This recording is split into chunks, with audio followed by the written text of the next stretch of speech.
আসসালামু আলাইকুম এভরিওয়ান, কেমন আছেন সবাই? নিশ্চয়ই সবাই ভালো আছেন। হেমন্তকাল চলে এসেছে, শীত পড়ে গেছে, খুব ভালোই শীত লাগে।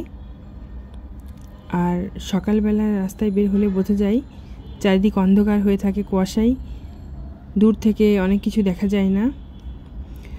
এখন পিঠাপুলির সিজন চলে এসেছে, তা আমরা চলুন বাসায় পিঠাপুলি বানাই। এই সিজনটা আসলে পিঠা খাওয়ারই সময়। তো আমাদের বাসায় বসে আমরা পিঠাপুলির উৎসবগুলো পালন করি ফ্যামিলি মেম্বারদের সাথেই।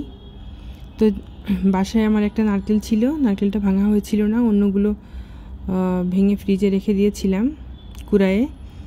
তো এটা এখন আমি কুড়ায়ে নিলাম, চিনি দিয়ে আমি বসিয়ে দিয়েছিলাম। তো চিনি বসিয়ে দেওয়ার পর চালের গুঁড়া দিয়ে একটু নাড়াচাড়া করার পরে এখন আমি ঝোলা গুড়, খেজুরের ঝোলা গুড় দিয়ে পুরটা বানিয়ে নেব। তো পুরটা বানাতে গেলে একটু সময় লাগে কালারটা আসতে। তো খেজুরের ঝোলা গুড়টা দিয়ে আমি কালারটা এনেছি। দেখুন, নারকেল সবসময় একটু ভেজে না নিলে কিন্তু ভালো হয় না। একটু ভালো করে ভেজে নিতে হবে। লালচে লালচে হয়ে গেছে, এখন কিন্তু পুরটা সম্পূর্ণ ভালোভাবে হয়ে গেছে, নামিয়ে নিলাম। এখন এই পুরটা দিয়ে আমি চাইলেই নারকেলের নাড়ু বানাতে পারি। আর আমার বাসায় সবাই পিঠা খেতে অনেক পছন্দ করে, বিশেষ করে বাচ্চারা, ওদের জন্যই আমার এই পিঠা পুলির আয়োজন। সারাক্ষণ ব্যস্ত থাকার পর কার ভালো লাগে বলুন? বাসায় এসে বাচ্চারা বলে, আম্মু এটা বানাও, ওটা বানাও। তো বললাম ঠিক আছে বাবা, তোমাদের জন্য বানাবো। তো চলে আসলাম সন্ধ্যাবেলায় রান্নাঘরে। তো চালের গুঁড়ার সাথে ময়দা মিক্সড করে নিয়েছিলাম, এরপর সিদ্ধ করে নিয়েছি। রুটি বানিয়ে গ্লাস দিয়ে কেটে কেটে নিয়েছিলাম।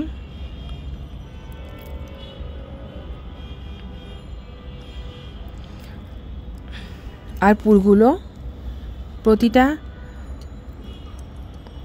দেখুন গ্লাস দিয়ে কেটে কেটে নিলাম, আর পুরগুলো দিয়ে দিলাম এবং মুখ মেরে দিলাম।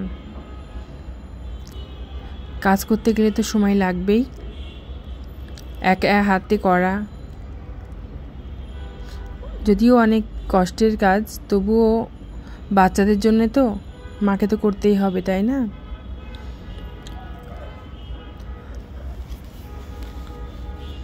ফটাফট বানিয়ে নিলাম কতগুলো রুটি, আর কেটে কেটে নিলাম। একসাথে করতে গেলে সময় লেগে যাচ্ছে, তো আমি প্রতিটা রুটিতে কেটে কেটে নিয়ে, গ্লাস দিয়ে কেটে কেটে নিয়ে প্রতিটা পুর দিয়ে মুখ মেরে নিচ্ছি। এভাবে আমি পুলিগুলো রেডি করছি। আর এদিকে আমার বানি, সে অন্য শেপ দিচ্ছে, নিশ্চয়ই বুঝতে পারছেন, মোমো শেপ। ও ট্রাই করছে মোমো শেপ এইভাবে পুলি পিঠা পুর দিয়ে।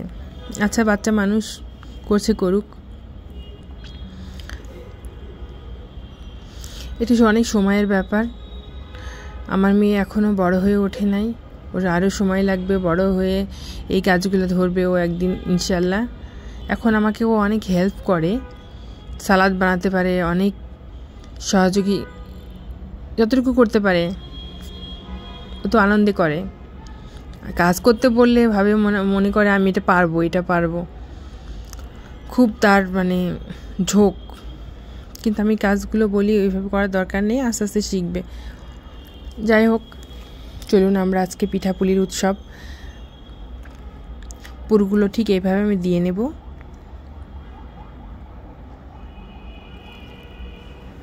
দেখতে পাচ্ছেন ঐতিহ্যবাহী পিঠা পুলি পিঠা। গ্রামে ঘরে ঘরে সবাই এই শীতকালে সবাই পিঠা বানায়। শহরে হয়ে ওঠে না, সময়ের কারণে পেরে উঠি না, তবু বাচ্চাদের জন্য করছি। এখন এই পিঠাপুলির উৎসব পুরো শীতকাল জুড়েই থাকবে।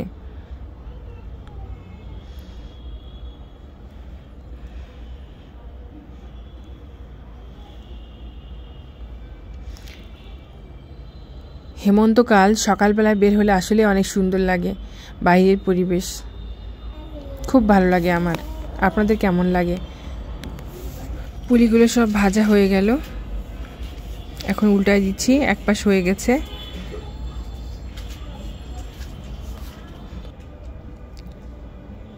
মোমো শেপ দিয়ে বানিয়েছে ছোট গোল গোলগুলো।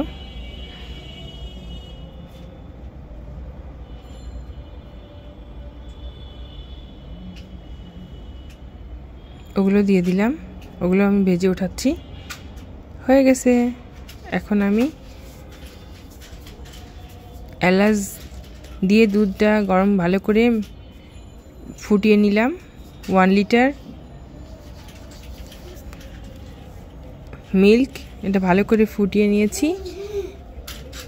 চিনি স্বাদ মতো দিয়ে এখন আমি পুলিগুলো ভিজিয়ে রাখলাম।